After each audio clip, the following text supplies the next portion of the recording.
আসসালামু আলাইকুম। আমন্ত্রণ জানাচ্ছি নিপুণ রেজাস রেসিপিতে। আজকে খুব ঝটপট একটা নাস্তার রেসিপি আমি তৈরি করে দেখাবো। আজকে আমি তৈরি করব কাঁচা কলা ভাজা। আমরা খুব সুন্দর করে এটাকে বলতে পারি ক্রিসপি বানানা ফ্রাই। চলুন তাহলে দেখা যাক এর প্রসেসটি। আমি এখানে একটা কলা পাতলা স্লাইস করে কেটে নিয়েছি। স্লাইসগুলো বেশ পাতলা হবে। কাঁচা কলা প্রথমে ছিলে কেটে আমি পানিতে রেখেছিলাম। পানিতে রাখলে এটা চট করে কালো হয়ে উঠবে না। একটা কাঁচা কলার জন্য আমি জিরে গুঁড়ো নিচ্ছি সামান্য, বা 1/4 টিস্পুন। 1/4 টিস্পুন লাল মরিচের গুঁড়ো,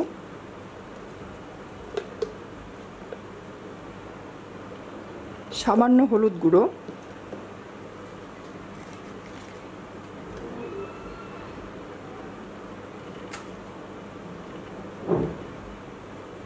নিয়ে নিচ্ছি পরিমাণ মতো লবণ।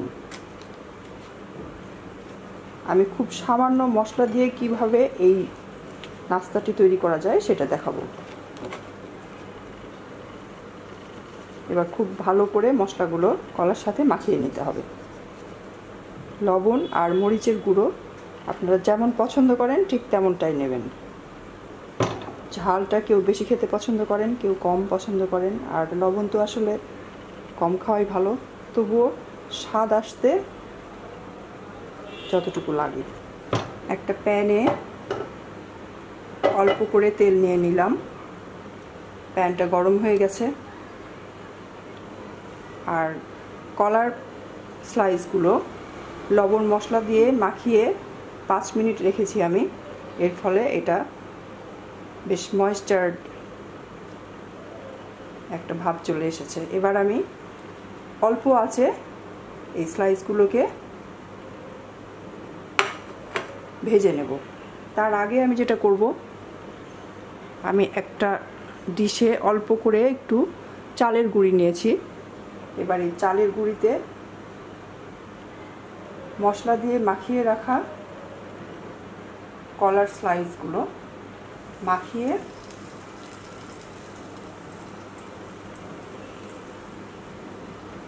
এভাবে মাখিয়ে ভেজে নেব।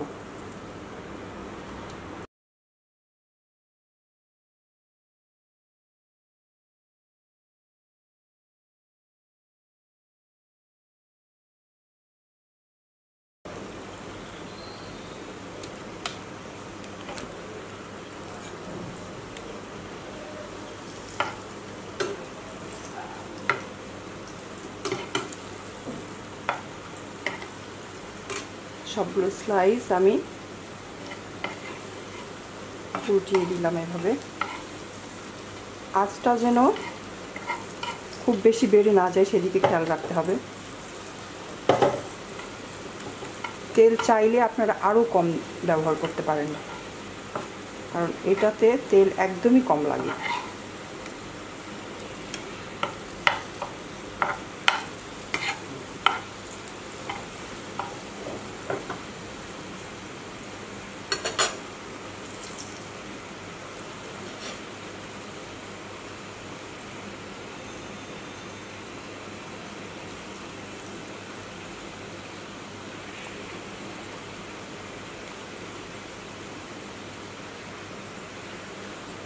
বাকি যে কয়টা কলা স্লাইস ছিল সেগুলোকে আমি এর পাশে দিয়ে দিচ্ছি।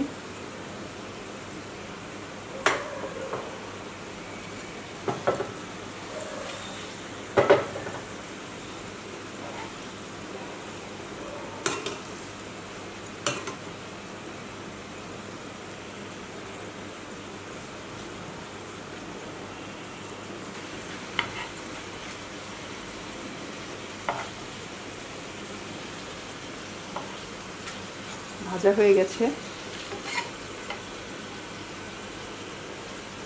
একটা কিছু দিয়ে এরকম হালকা চাপ দিলেই বোঝা যাবে যে কলাগুলো সিদ্ধ হয়ে গেছে।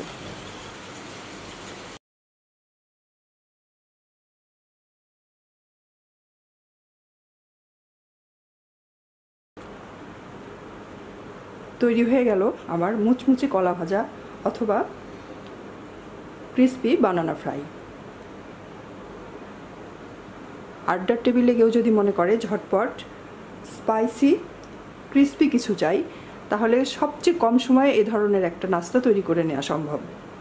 আশা করি আজকের ভিডিওটি আপনাদের ভালো লেগেছে। আমার ভিডিওটি যদি ভালো লেগে থাকে তাহলে লাইক, কমেন্ট এবং শেয়ার করবেন। সাবস্ক্রাইব করে আমার চ্যানেলের সঙ্গেই থাকবেন। আজকে এখানেই বিদায় নিচ্ছি। আবার দেখা হবে নতুন কোনো ভিডিও নিয়ে। সে পর্যন্ত সবাই ভালো থাকবেন, সুস্থ থাকবেন। আল্লাহ হাফেজ।